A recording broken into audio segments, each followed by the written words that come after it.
Bonjour tout le monde et bienvenue sur ce nouveau tuto crayonné. Allez, on travaille ces galets.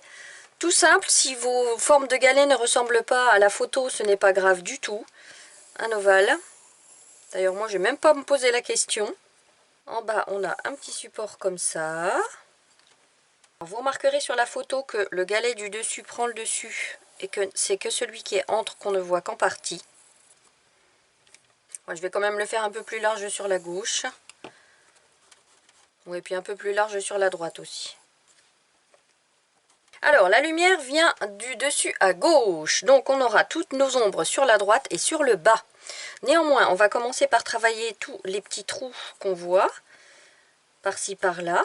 Donc là, c'est vraiment des petits cercles fermés, pas forcément hyper réguliers ronds. Hein. Ces petits trous, on les colorie. Je vais en faire aussi là-haut. Alors là, je colle pas forcément au dessin. Hein. Sur le galet du bas, il n'y en a pas. Et on va commencer à travailler les ombres propres. Donc, ombre propre à droite. Je couche mon crayon vers l'arrière. Et je travaille ombre propre sur la droite et en dessous de chaque galet.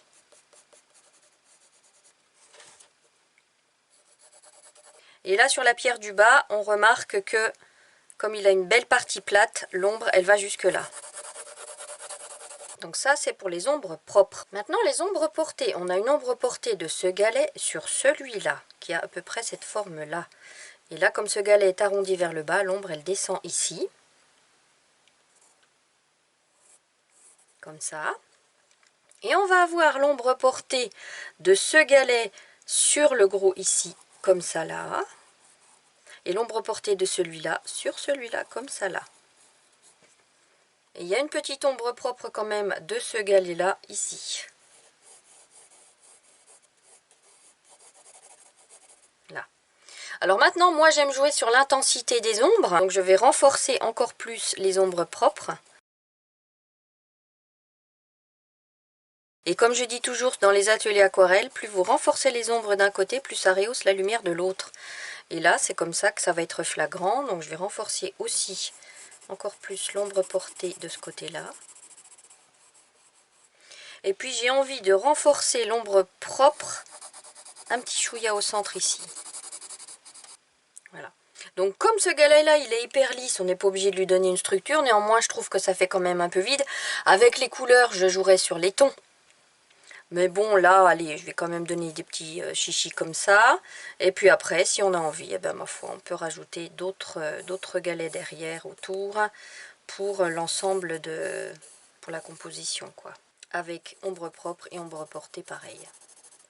J'en fais quelques-uns. Voilà, la ombre propre, ombre portée dans le trou. Ici, il y a un trou.